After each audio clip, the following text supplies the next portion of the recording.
He only wanted to fix clocks. But one wrong night, in the wrong place, stole his freedom. Now, behind bars, Ethan has only one weapon left, his forgotten skill. Ethan Reyes' hands were trembling. But it wasn't fear. It wasn't rage. It was that dangerous blend of patience and desperation. At 18, an ordinary high school student, he had lost everything in one night. His freedom. His future. His trust in people. Now he was here. Between cold concrete walls, on a metal bunk, with a small mechanical watchpiece in his palm. The tiny gear spinning between his fingers might be his only key to freedom. What would you do? Ethan continued working silently. In the dark corner of the prison, in a spot the security cameras couldn't see, he was assembling that small watch piece by piece. Every screw, every gear, was a step toward freedom. But the truly shocking part was when he discovered this watch wasn't just a watch. It was 6 months ago. Ethan was walking home that night. He had just repaired an old pocket watch his father had given him. His passion for mechanics came from childhood. When his grandfather showed him how to take apart his first watch, he was only 7 years old. Time, his grandfather had said, is the only fair thing, Ethan. It comes equally to everyone. But that night, time wasn't fair to Ethan.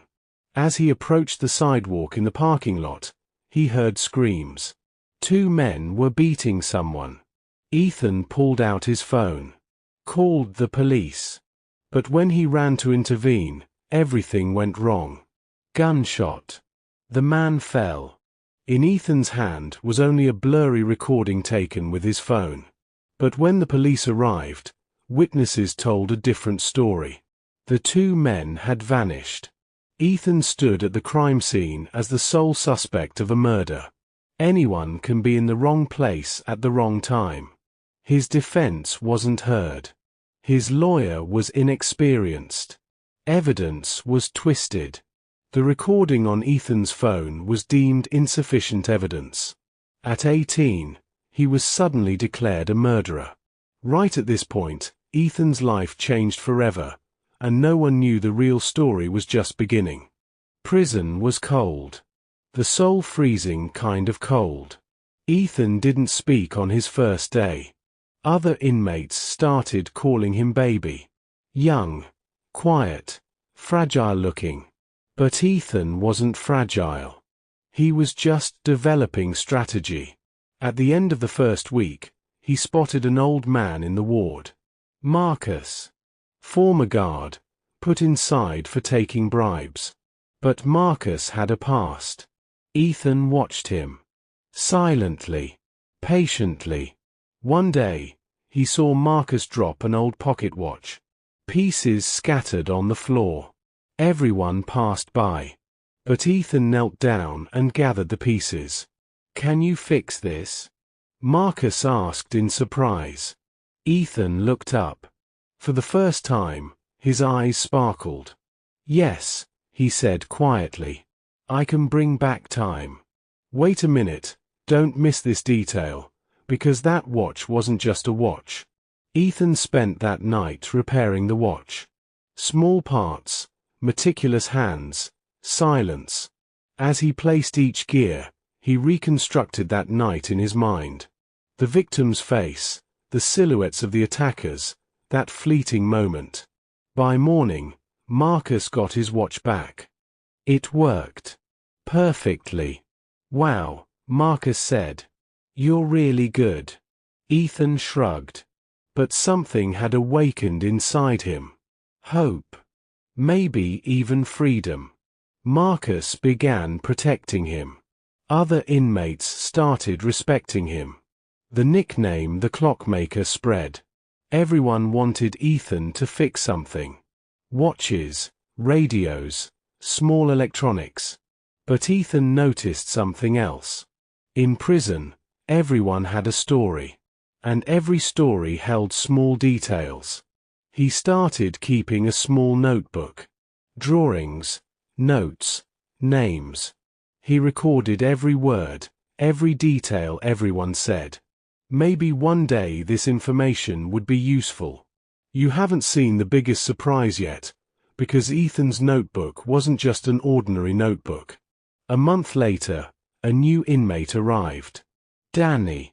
Young, frantic, scared. He cried the first night. Ethan watched silently. Danny came to Ethan. "They got me wrong," he said. "I was innocent. But no one believed me." Ethan looked up. "Why are you in?" "After a fight. Someone died. But I wasn't there. Witness statements were wrong." Ethan stopped. "Which parking lot?" Danny was surprised. "East Side." "Why did you ask?" Ethan's heart raced. It was the same parking lot. Who were the witnesses? 2 men. But after they gave statements to the police, they disappeared. Ethan's hand trembled. He pulled out his notebook and made a small drawing. A lighter. With a small logo on it. One of the men he saw that night had the same lighter. What you're seeing now is nothing, because Ethan had just started solving the truth. Ethan and Danny came together. They had both been framed by the same crime ring. But the ring was much bigger. They had people in the police. People in court. Ethan made a plan. He went to Marcus. "Help me," he said. "I just need a phone." Marcus hesitated. "This will kill you, kid." "I'm already dead," Ethan said. "But I want to die the right way." Marcus looked at him for a long time. Then nodded. "Okay. But you only get one shot."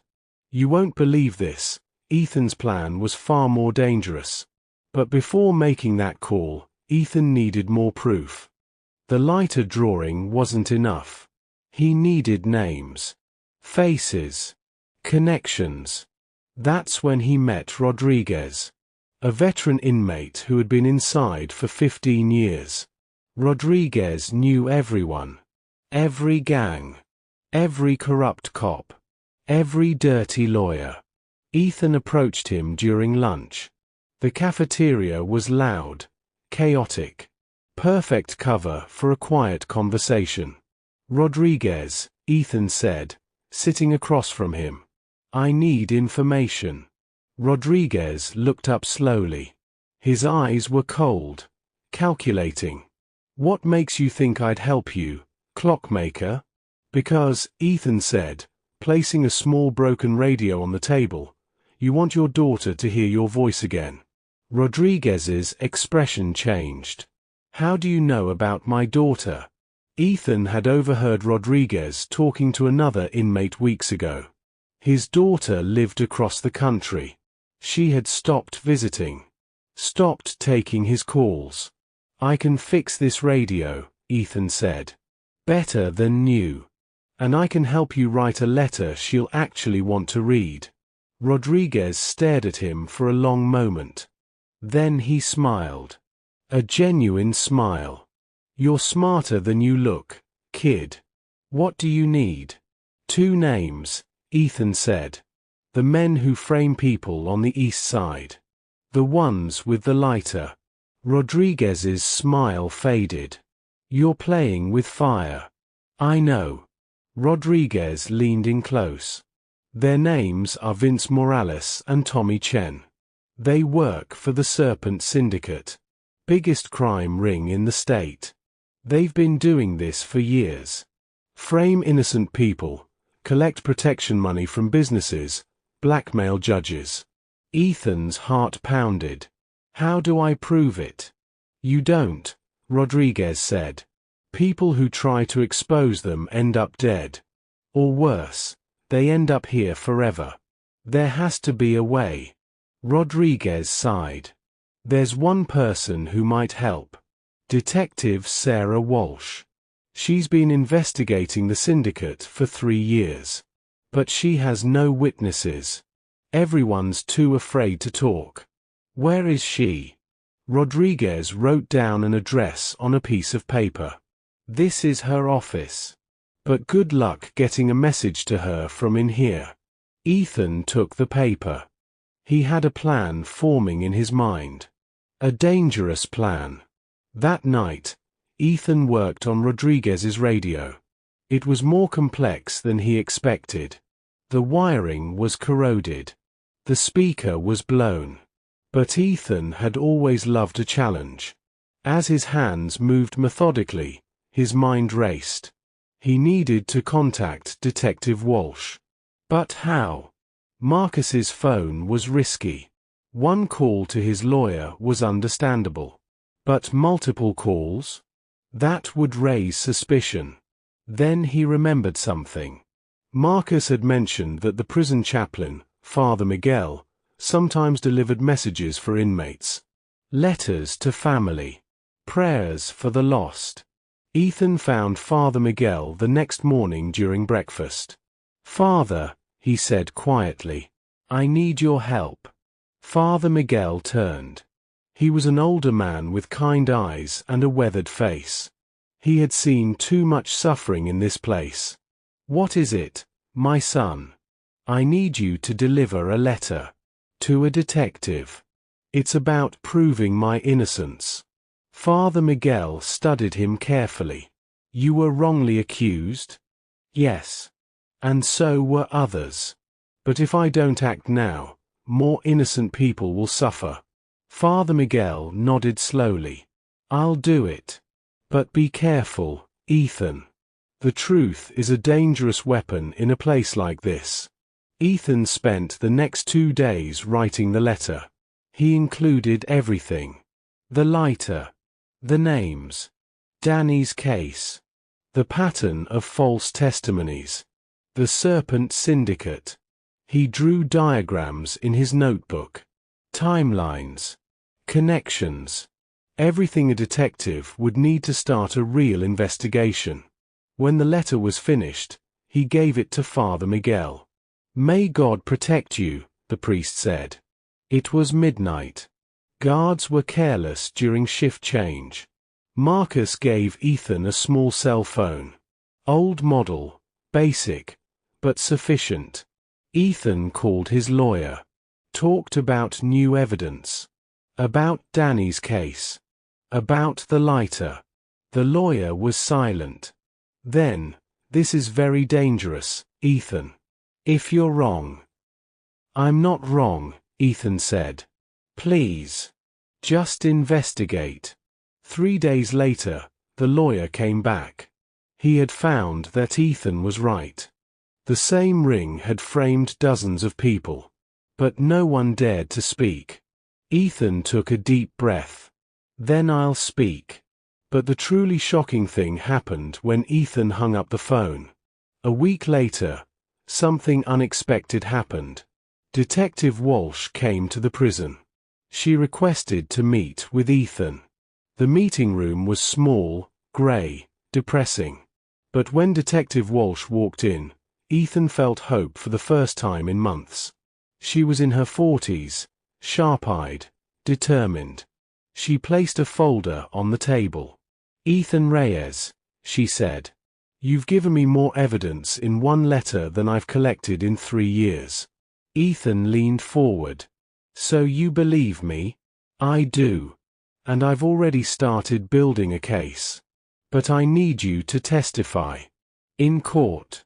Against very dangerous people." Ethan didn't hesitate. "I'll do it." Detective Walsh smiled. "You're braver than most cops I know." Over the next 2 weeks, Detective Walsh worked tirelessly. She found forensic evidence. She tracked down the real witnesses who had been threatened into silence. She connected Tommy Chen and Vince Morales to 17 other false convictions. The case was airtight. The court day arrived. Ethan, Danny, and Marcus all testified together. Ethan's notebook revealed the entire structure of the ring. The lighter matched DNA evidence. The Real killers were caught. The judge made his decision. Ethan Reyes. Acquitted. For the first time in 6 months, Ethan smelled free air. The sky was bright blue. The sun warmed his face. But Ethan was still quiet. Because he knew justice was slow. And there were still too many Ethans out there. He turned to Marcus. "What about Danny?" Marcus smiled. "His case was reopened too. You gave him hope." For the first time, Ethan truly smiled.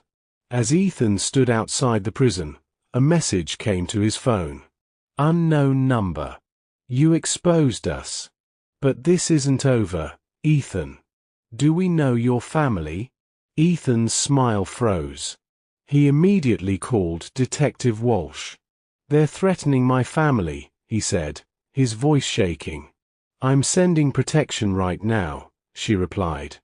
"Don't worry. We expected this." Within an hour, unmarked police cars surrounded Ethan's family home. His mother and younger sister were placed under protective custody. But Ethan couldn't shake the feeling. The Serpent Syndicate was bigger than two men.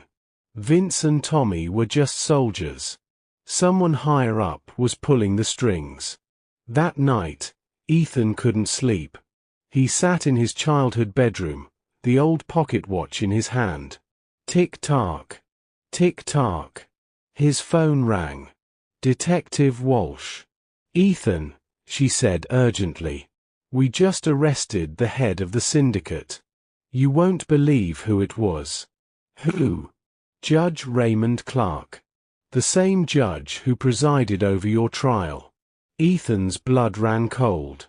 The man who had sentenced him was the mastermind all along. "He made sure you were convicted," Detective Walsh continued. "He controlled everything. But your testimony broke the chain. We have him now." Ethan closed his eyes. Justice. Finally. 3 months later, Ethan stood outside the courthouse. Judge Clark had been sentenced to life in prison. The Serpent Syndicate was dismantled. 17 innocent people were released. Danny walked up beside him. His case had been dismissed. He was free too. "Thank you," Danny said quietly. "Without you, I'd still be in there." Ethan shook his head. "We saved each other."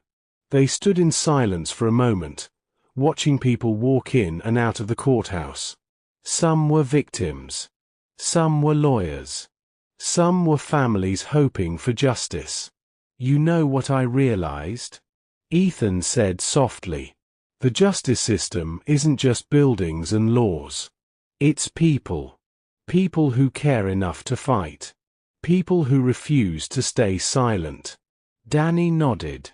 "But what about the ones who don't have someone like Detective Walsh? What about the ones who don't know how to fight back?" Ethan looked at the pocket watch in his hand. "That's why I'm not done yet." "What do you mean?" Ethan pulled out his old notebook. The one filled with names, stories, and details. "I met dozens of people inside. Each one had a story. Some were guilty. But many were just like us. Wrong place, wrong time, wrong system.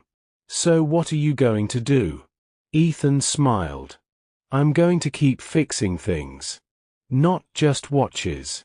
I'm going to help fix the system. One case at a time." Danny's eyes widened. "That's dangerous, Ethan. You saw what happened when you exposed the syndicate." "I know. But someone has to do it. Because justice shouldn't be a privilege. It should be a right. For everyone."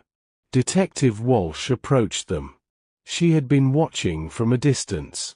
"I overheard," she said with a slight smile. "And I think you're right, Ethan. The system is broken. But it's people like you who can help rebuild it." "How?" Ethan asked. "I'm starting a new task force. Wrongful Convictions Unit. We'll review cases, reinvestigate evidence, and give people a second chance. And I want you to be part of it. Your perspective, your experience. It's invaluable. Ethan looked at Danny, then back at Detective Walsh. I'm in. But on one condition. What's that? Danny comes too.